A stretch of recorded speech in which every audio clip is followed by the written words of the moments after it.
to introduce myself. My name is Sean Rayfield, for those of you that I haven't met. Right now, other than Shannon, we have everybody else on mute. So if you are going to speak, we won't be able to hear you at the moment just because we were talking with her, but we're going to go over those types of functions as well. If you do need to talk to us, though, there's a little red microphone next to your screen where you're broadcasting from, and you can unclick that and you'll be able to two-way conversation with us. But I'm on here because in my program we use video conferencing quite often, so I've got some background and history using this program in particular, and wanted to sort of share what we've utilized it for and some of the benefits we've found. So that's one of the major components that I'm here for, as well as the ability just to demonstrate some of the functions of it as well. And this is Stacy. And my name is Stacy Couch, and I work in communications here at BC Hockey. Most of my role is doing media releases, newsletters, website, social media, and whatnot. But I also do all the WebEx scheduling, so I know the back end of WebEx fairly well. I'm not going to say that I know absolutely everything there is to know, because it is a pretty in-depth program. But I'll go through many of the functions that we've used on most video conferences. And this video conference is part of an ongoing series of enhanced services that are offering membership support in several different areas of operation. This is the sixth official enhanced service webinar, and ultimately the membership was surveyed at the AGM last season and asked what they would like different types of professional development and support offered through video conferencing. And one of the topics was video conferencing and using it itself. So that's what brought us here today, to be able to do this. So that's just a little introduction on sort of how this fits into the overall membership support. Sorry, just before you were going to get started there with your presentation, all the webinars are posted on the Enhanced Services page of the website. The past 5 that we've done are posted now, and this one should be up hopefully by the end of the week. So we're going to get in right away just to a very short presentation on video conferencing as a whole and how we've used it. So what I'm going to do is share my screen with you, open up our slides. So video conferences and BC Hockey. Ultimately, video conferencing is another form of meetings, and just to compare what brought us to using video conferencing. Obviously in the past we've used a lot of in-person meetings. Of course, some of the drawbacks to those in-person meetings are the high cost. They tend to only be annual due to those logistics, and there's a significant time commitment for them, whether it be travel time and downtime at the meetings in between, just because people are being hosted and that type of thing. So while there's still a very significant need for in-person meetings, the logistics and the infrequency of them can be enhanced by following up with video conferencing. Of course, in the past, the way we bridged that gap often was using conference calling, which I'm sure a lot of you have participated in before. They're more periodical, which is good because you can sort of have a little bit more of a short notice meeting, or you can just segment them to support your in-person meetings that you have. But it does minimize the interactive content. So the presentation, for example, that we're sharing right now, it wouldn't have that type of function when we're just on a regular phone conference call. And that's where the video conferencing enhances that component, as well as the ability for us to see all your faces. On our conference calling, we didn't have that function, and it's a good way as an introductory to maybe your first in-person meeting or future events that people are going to participate in, where you can sort of put a face to people's names. So the extended benefits of video conferencing, obviously, again, the ability to share the media, presentation, be able to live demonstrate items on the internet, be able to share video, not just the live broadcast, but archived video files. There is minimal logistics. Stacy mentioned that she does the administration portion of setting up our meetings, and we're going to go through what that process is, but it's a pretty seamless function to get them set up, and the only cost associated to it is whichever provider or package you end up paying for, and there's a lot of minimal cost or free options to be able to conduct video conferences. So that cost, an example, just in the officiating program, when we moved to video conferencing, we probably were spending $12,000 to $15,000 annually on in-person meetings, and we were able to reduce that almost in half by about $7,000 to $8,000, while still providing in-person meetings for important component and annual introductions. We eliminated a lot of cost and do a lot of our updated meetings via video conference.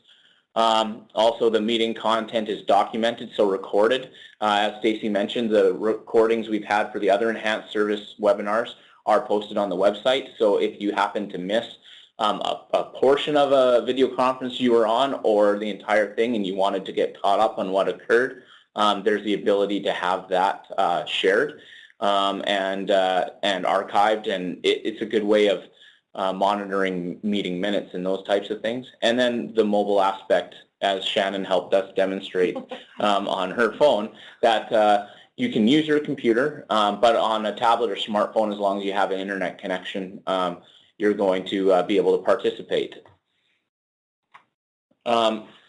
So some examples of what get done, and I use some examples from the officiating program of what we've been able to do, but it's applicable to all the different areas that we have people on the line for today. Again, meetings we've done in the officiating program, we've replaced some of our annual meetings. So you can do this, and it's very helpful for district associations potentially that are maybe central within a district but not always accessible, and you want to reach out to your surrounding minor hockey associations, or you may have incidents that require attention from members of your own minor hockey association, where you need to share documents, whether it be proposals, suspension letters, recommendations, those types of things that need some type of media transfer, but all the members of your association might not be local at that time. You guys can get on a video conference and share those types of things, or you can interact with other associations in your area that you might be collaborating with on an event. For example, outside of the officiating program, the championships are a good one. That's a part of the season that we have float around the association, where many different associations are going to host different championships, and they meet regularly in preparation for that, and they're able to get the customized information they need, while we're not necessarily sending that out to everybody that's not applicable to. But with our own officiating program, for our instructors and supervisors, we used to run 12 individual meetings a year to get our instructors and supervisors prepared for the season. That was one per district, and it was traveled in, where people came to one central location and were given the material and information they needed for their clinic season. We've been able to send a much more consistent message by just conducting 2 video conferences to make sure that we have people given several different options of when they can attend, and then we're able to send out that one message at one time without having to have so many satellite meetings sending the same information. There is the ability, if a program requires, to provide certification and even clinic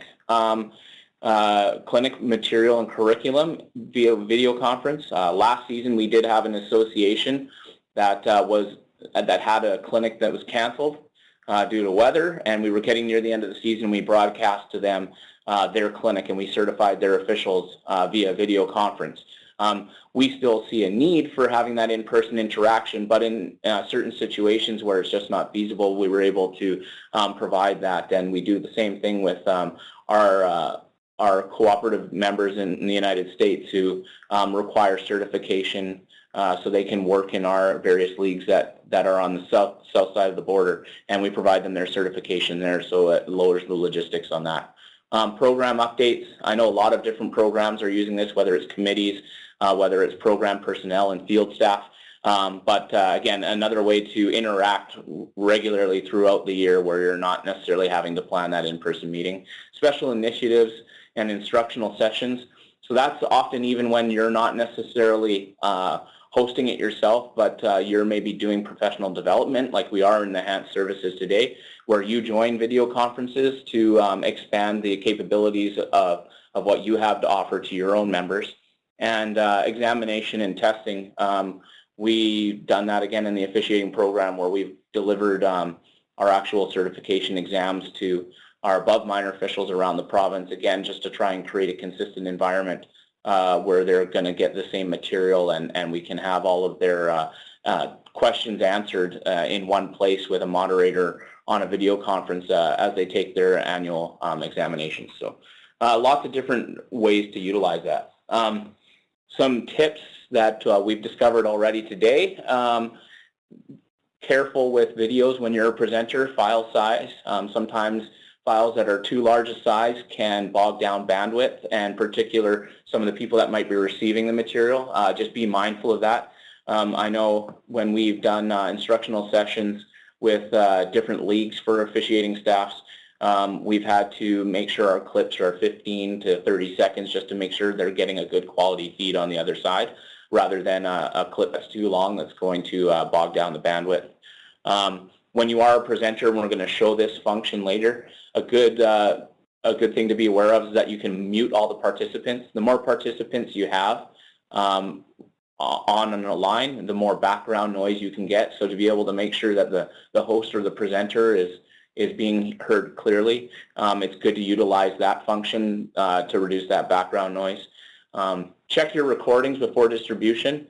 In particular, this one, we started it at the beginning when we were helping everybody out, getting signed on. And when we go to distribute this, we'll probably want to edit it right up to sort of where we started our real intro. So we just don't create too large a file, and we have other information that's not necessary for people that just want to catch up on the main content. Settings, checking your microphones and videos, making sure they function, and making sure that they function before you get on, especially as the presenter, because you don't want to try to troubleshoot that on the fly. Don't have two people sign in under the host account.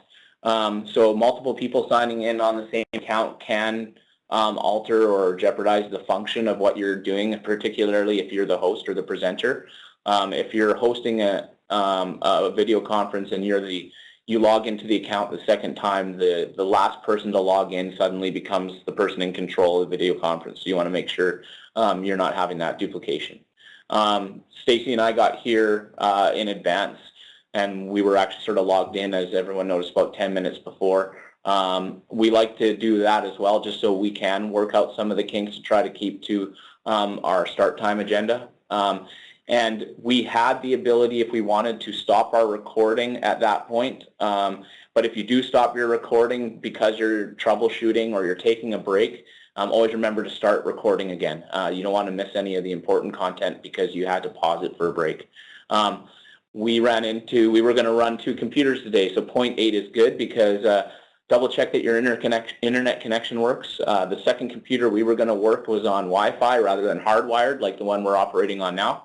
And it isn't working through Wi-Fi in our office this evening, so we weren't able to utilize our second computer, but we made sure that we're on the computer that's hardwired in. So you do always want to make sure you have that internet connection. And then when you are hosting, host from a computer rather than a mobile device, especially if you have accompanying media or presentations, files, and that type of thing that you want to share. The mobile devices, the tablets and phones, are a very convenient way, as we've seen, to be able to just log on and participate and see the presentations. But it's much harder to host from those devices, particularly when you have to share media. So that's just sort of a quick presentation and synopsis of what we use it for in BC Hockey, how it's been applicable to some of our program areas, and then some of the things that we've found. A lot of it for us has been 2.5 years or so of trial and error here and there to see how it enhances what we're doing on a day-to-day basis. So I'm going to pass it over to Stacy here in a second. What Stacy's going to do, I'm just going to sort of prep everybody, and if there are any questions sort of on what I covered that aren't too in depth, feel free to unmute yourself and ask those now. Otherwise, I'll sort of set up what Stacy's going to be moving into. what I was showing is a lot of what our function is. Participants often are just logging in and viewing presentations like you're doing right now. What Stacy wants to do is show you the presenters or the host side of it, so you know what the capabilities and what the functions are for when you're actually going to use this as the person hosting your video conference. Great. So when you log into your WebEx account, this is your basic home board or home base, your dashboard here. It gives you a few options. If you need to schedule a meeting right now, you can simply click that. Schedule a meeting for any time in the future. You can see this account. We have 2 WebEx accounts for the amount that we actually use it for. We need 2 because we can't run some of the same features simultaneously in both. So right now we've got this interview going on, so if it was time to join a meeting that was previously scheduled that we would be joining, we would just click this button here. But for this, I'll go ahead and schedule a meeting. And I've got a problem seeing a computer screen really far away, so please bear with me if I'm not spelling things correctly. And let's schedule this one for 7:20. That works. I will invite myself. And you're not limited to, so Stacy right now is scheduling a meeting for 1 hour. We're not limited to that. It's not going to cut us out at an hour. It's just an approximation for when you distribute the meeting so people know how long you expect it to run. And we'll invite John. Great. So now at this point, too, you can enter an agenda if you have one to go over. And the agenda will be visible on the same as the email that you guys got to notify you of this meeting. Great. It also gives you the ability to attach files. So this includes Word documents, PDFs. I wouldn't suggest videos just because of the size of them. You can either upload documents to WebEx, but for most of us, we just upload from our computer. If it wants to. What I find most helpful is when you are the host from the computer itself, sharing the screen like we are right now. It's good to have a backup of the file attached to the meeting so it's quickly accessible through the dashboard through WebEx, but you can also just go into your computer's hard drive folder and pull open whatever file it is that you need. So you have easy access, and by sharing the computer, your screen is going to demonstrate exactly what you need to show from a media standpoint. And that's all we did in the PowerPoint presentation. We didn't actually attach that PowerPoint presentation to the meeting space. We just shared the computer and had it open on the computer so you guys could all view it. So right now it's not letting me attach a file, so I'll continue on. We don't use the meeting password. We don't use that, and you do have the option of recording the meeting. So if you click record the meeting, when you start your meeting, it's going to record from the get-go, and it automatically will.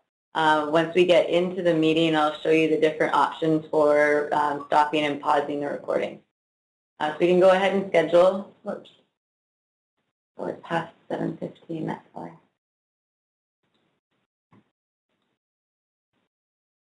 Okay, 8 o'clock.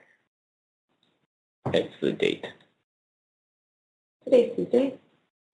But it says AM. Thank you. It shows that I can't see that far. There we go. Thanks. Okay, so this is what it'll look like. Here, it'll show you the people that are invited. Say you missed somebody or somebody has decided that they want to be a part of that video conference as well. You can enter their email address, hit enter, and it'll send them the invitation. If you need to resend an invitation, you can resend it to all of your attendees. So I'll just go back to the home page. And before I actually start the meeting, I'll go back. You can edit it, and it'll take you back into here. So you've got, let's add a third agenda item.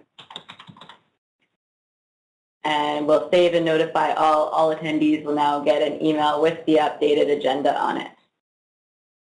And that's important if you need to change the time of the meeting or maybe move the date of the meeting. You don't have to create an entirely new meeting. You can just edit that, and it'll go ahead and notify everybody. If all you're doing is adding participants, you don't have to necessarily notify everybody. You can just save it and notify the new attendees, and then they'll just be updated just in case you're on the fly in advance of your meeting adding new people. So now the 10 minutes before your meeting, you can either click Start Here or Start Here. And so this looks awfully like when you guys logged into this one.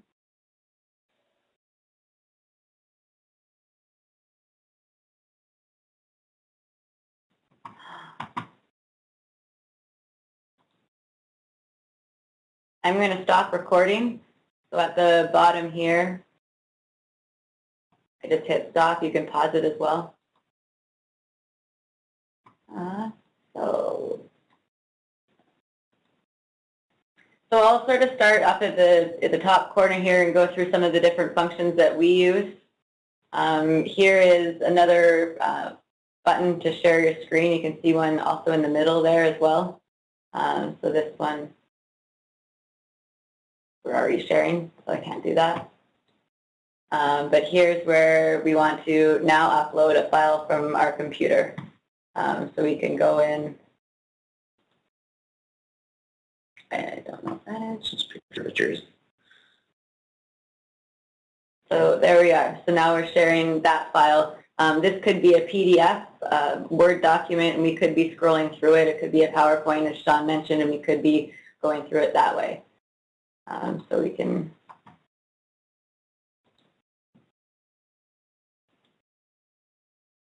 another option that we sometimes use is the whiteboard.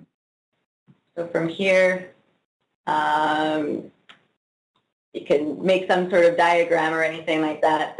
Sean mentioned while we were getting this ready that he often uses it if he wants to share a website.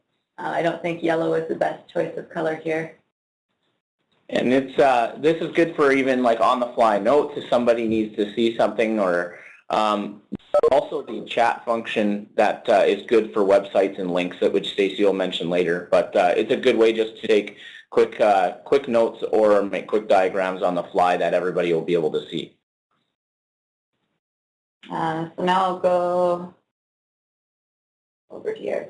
So under the participant tab, Sean had mentioned about muting people on entry, muting all participants.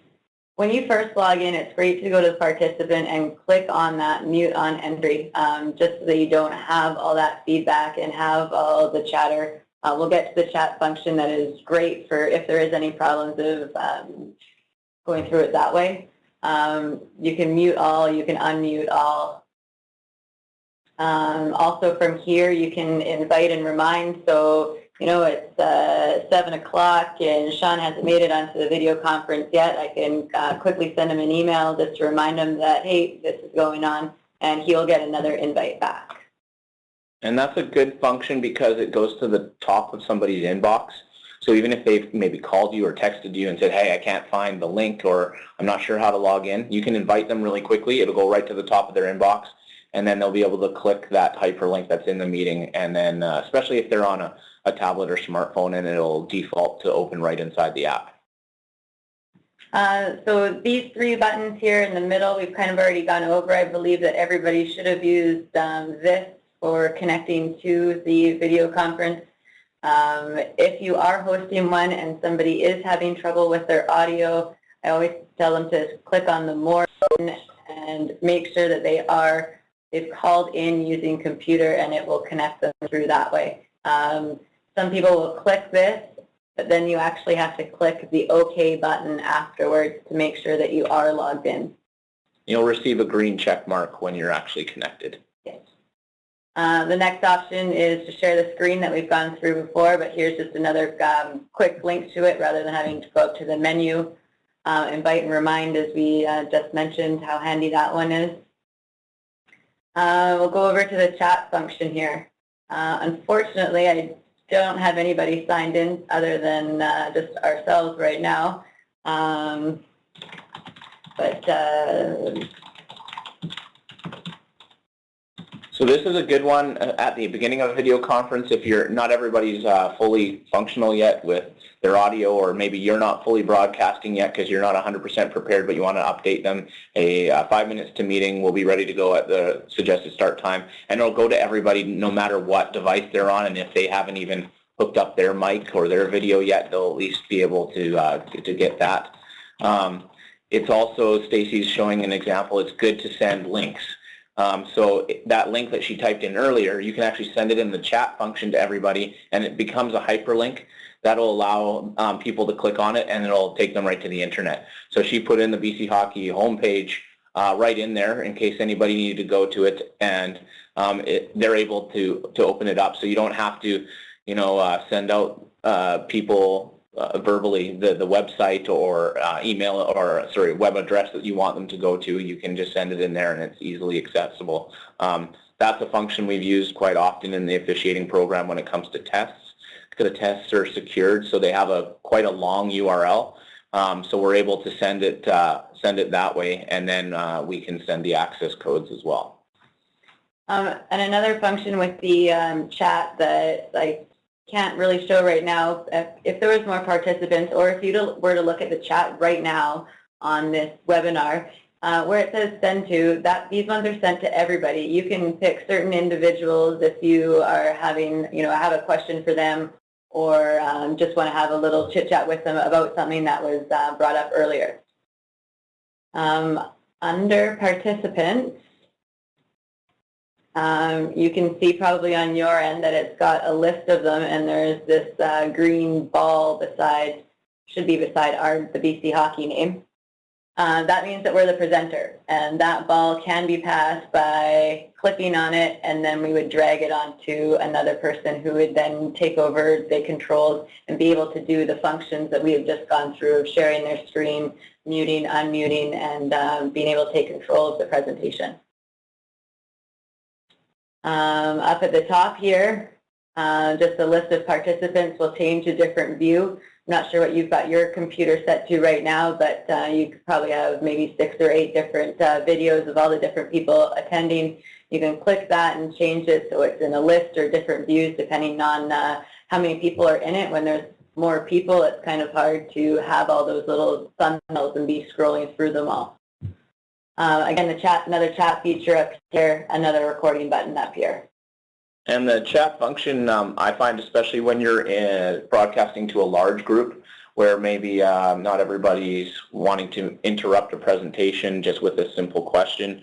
I like to assign, for myself, if I'm hosting, I like to assign a colleague to maybe monitor the chat function, and people can post their comments or questions. And ultimately, the way that we run it is as we hit different sections of the presentation, the colleague will come and say, okay, from the last presentation, we've had 3 questions in the chat function here. Can we address them now? And that type of thing.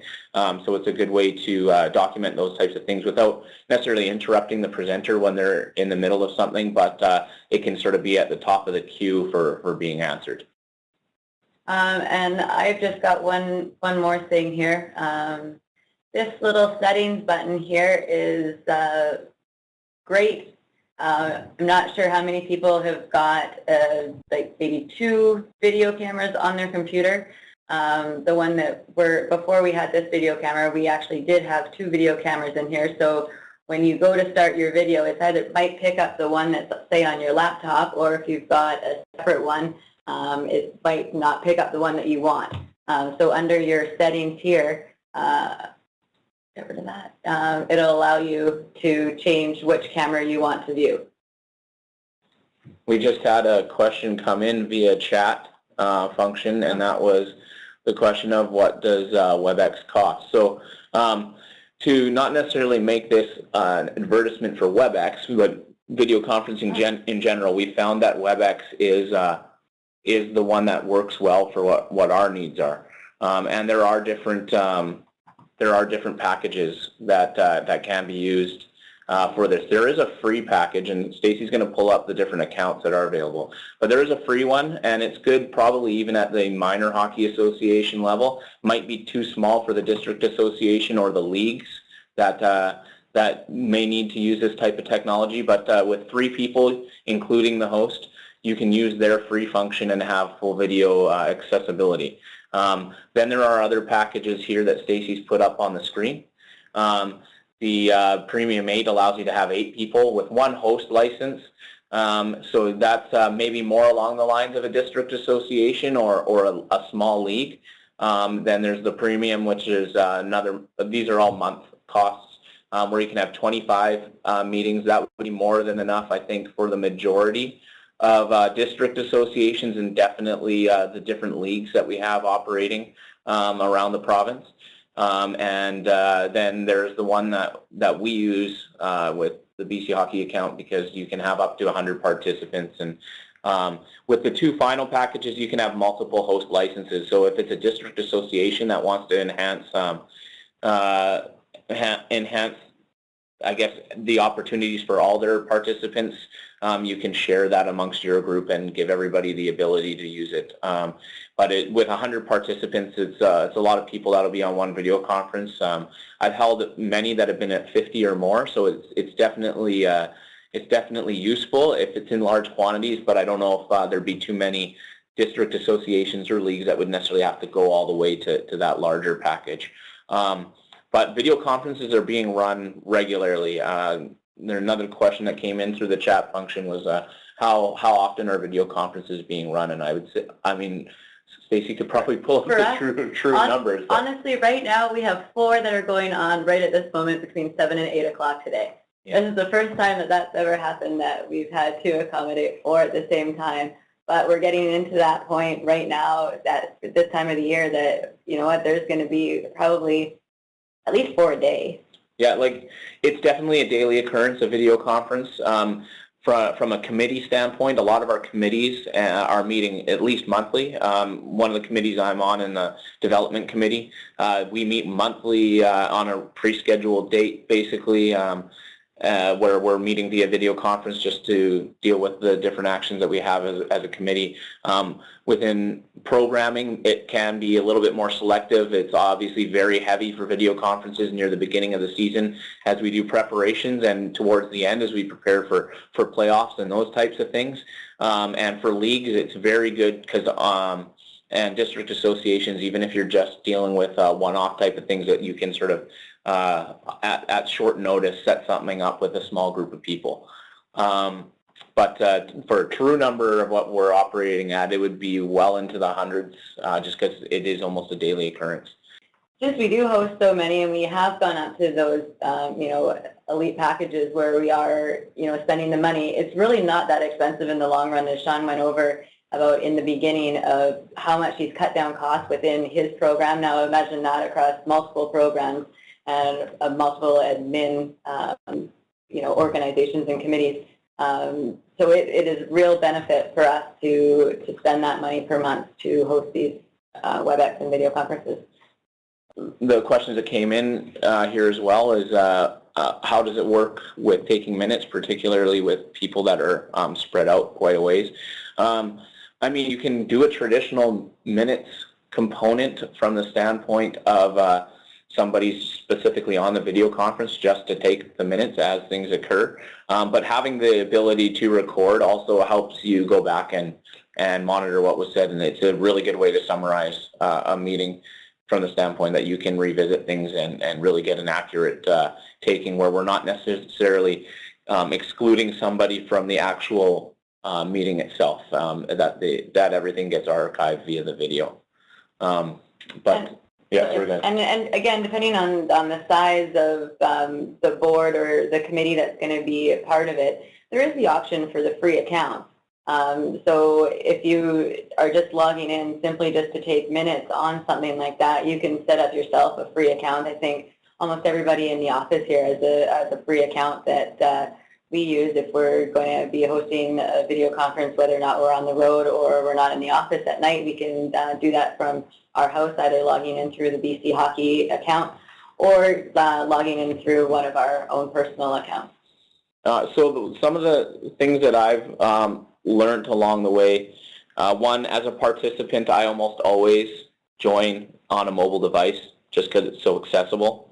I can do that anywhere. I can have my headphones in so I can hear clearly if I'm in an airport or if I'm even sitting at my desk in my office here, but there's a lot of stuff going around. I can have that capability, and it's mobile. I can move if there's distractions or anything like that. So definitely as a participant, encourage people to use mobile devices. As a host, definitely use your computer because of your ability to get to your own personal files. And then also from the standpoint of organizing with the packages that we've mentioned, the one that we use is set up almost exclusively for video and internet. There is a capability for people to participate via phone. Of course, all they're getting is the audio, and in the current package that we work with, there is no component for phone. That's an additional charge that goes to the user.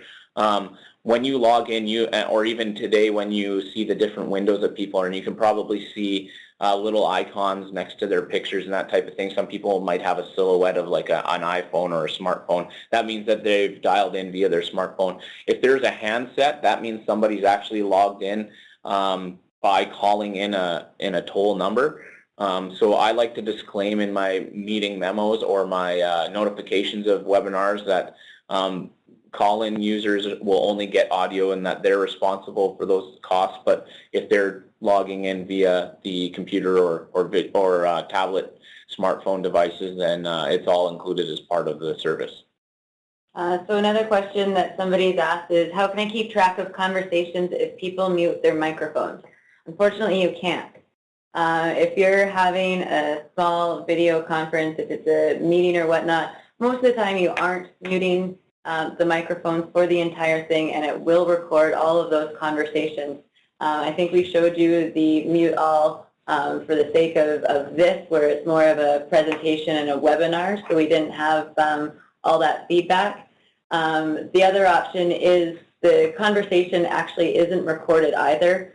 If the conversation, or the chat feature there, if that does become something that you wanted to monitor, I would just say to take a little snippet, like a little screenshot of it once the full column is full. But unfortunately, when people are on mute, you won't get those conversations. Ultimately, that's the gist of what we have to present to you as far as what we use video conferencing for and how it's enhanced our operations. There's been a couple of good questions here, and we do see applicability for this type of technology in the different areas that you're all working within your associations. Again, district associations, I definitely see it being a benefit, particularly those ones that are geographically spread out. It's just a really good way to collaborate with the people in your district. Leagues, again, a very good one. And whether it's league to league, so our junior B leagues, for example, a great way for the presidents of those leagues to discuss commonalities and things that they need to get done together, even whether it's in the committee structure or just in the leagues as a whole, and then internally within their leagues, whether it's meetings with coaches, general managers, orientations that they want to do with people that are in different positions, those types of things. Lots of use there. And then minor hockey associations. Obviously, most people in a minor hockey association environment are accessible, and in-person meetings are helpful and good way to meet. But there's always going to be opportunities where that in-person meeting isn't convenient, and this is a good way to replace those. So I think that concludes our webinar for today, but if you guys come up with any questions or anything like that, please feel free to either email Bill or email Sean or myself or info@BC Hockey, and we'd be more than happy to help answer those for you or give you more information. We do have a couple documents that we have already prepared that if you're interested, we can set out, that are some tips and some how-tos and like the how-to log in and do a couple of the things that we went through today. Hi, Northwest District, actually, we purchased it in the fall, and we've used it a couple times already, and probably about two or 3 weeks ago, I did a PowerPoint presentation through it, and I got our semi-annual meeting scheduled for this weekend coming up. But what I found was really, when we signed up for it, that it's in US dollars, and I didn't realize it, that when I budgeted for it, and right now our dollar is at 60 cents, And so when somebody says is that $25 or whatever per month, well, we paid for it for the year. Yeah. So it can be quite pricey. And that just brought up another point that I don't think that we mentioned about the connecting to the audio and connecting using the internet. That is all included within the price and within the plan. Once you get into a point where you are, I'll tell you what does the exact wording say. It says, I will call in, and it gives you a 1-800 or 188 number. If you're calling on your cell phone, you're going to end up with a kind of a hefty bill. If it's not just a 5-minute video conference, it can get pretty pricey for that. So that's why we always want to call in using your computer for the audio part of it. There was another question about using the microphone. And from a mobile device in particular, it's similar to the video function of broadcasting. Stacy's going to take a look, I think, at the terminal of what it appears like. But your phones have a built-in mic, so when you're connecting and starting your broadcast, you should be good to go. And often mic issues when you're on your mobile device is just the fact that the presenters likely muted you personally, just because to keep everybody quiet in the background. But that little X'd out microphone should be able to have you turn on and off your microphone, so you can send go ahead and send your audio. If you're still having issues with mics, that's where it's good to have a backup of a computer, because it's all integrated in that function that we showed earlier in the presentation. But usually you're picking it up via your broadcast. So if you're on a mobile device and you're not broadcasting your camera because you haven't hit the little camera icon and hit start broadcast, you're probably not broadcasting your microphone either. And for another question, if we are having a meeting, is it better to have just one computer hooked up? That honestly depends. Right now we've got Sean and I are hosting this over one computer in one room, and Bill is participating in this on another computer in another room. So it really depends on what you're wanting to use it for at the time. If there's two of you that are just listening, one computer is fine. For our setup here, and you know what, we could probably even get a third person in here, and all three of us could be using the account, that computer. I'm not sure if that totally answers the question, but... And I have hosted video conferences where my fellow presenter is in another city entirely, and we just pass the presenter ball back and forth. So again, it's an example Dan's probably familiar with, but I've hosted several with our minor officiating coordinator, Larry Krause, who I'll do a component of the presentation, I pass it over to him, and he's on his own computer at home with his own files.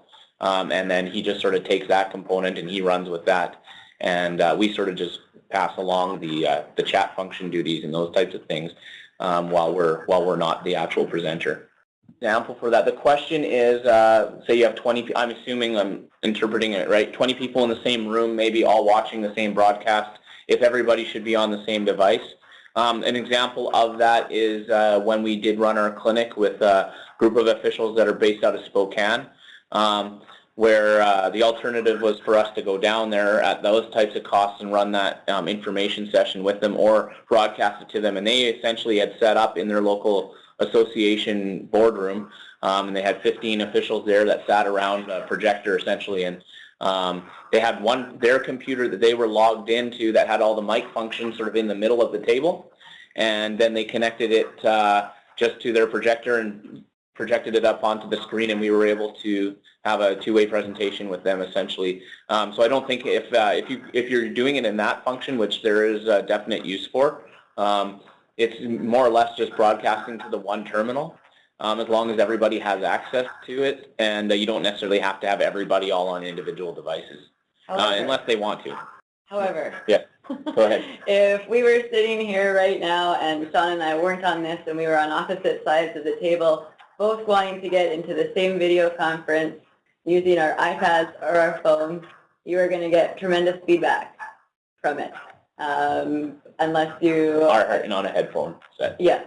Like if I were to log into this webinar right now on my phone, all you would hear is feedback coming from that speaker. So it's not necessarily the greatest thing to have multiple devices that close in proximity to one another. Like I mentioned, Bill is in the office on a different computer, and we are on a different one as well, but it works out. We're not getting that feedback. I've actually had it too when somebody's been in another room, and we've tested it to see how it works, actually getting the feedback in here. So I would suggest going with what Sean mentioned about a projector and having everybody sitting around rather than on multiple devices.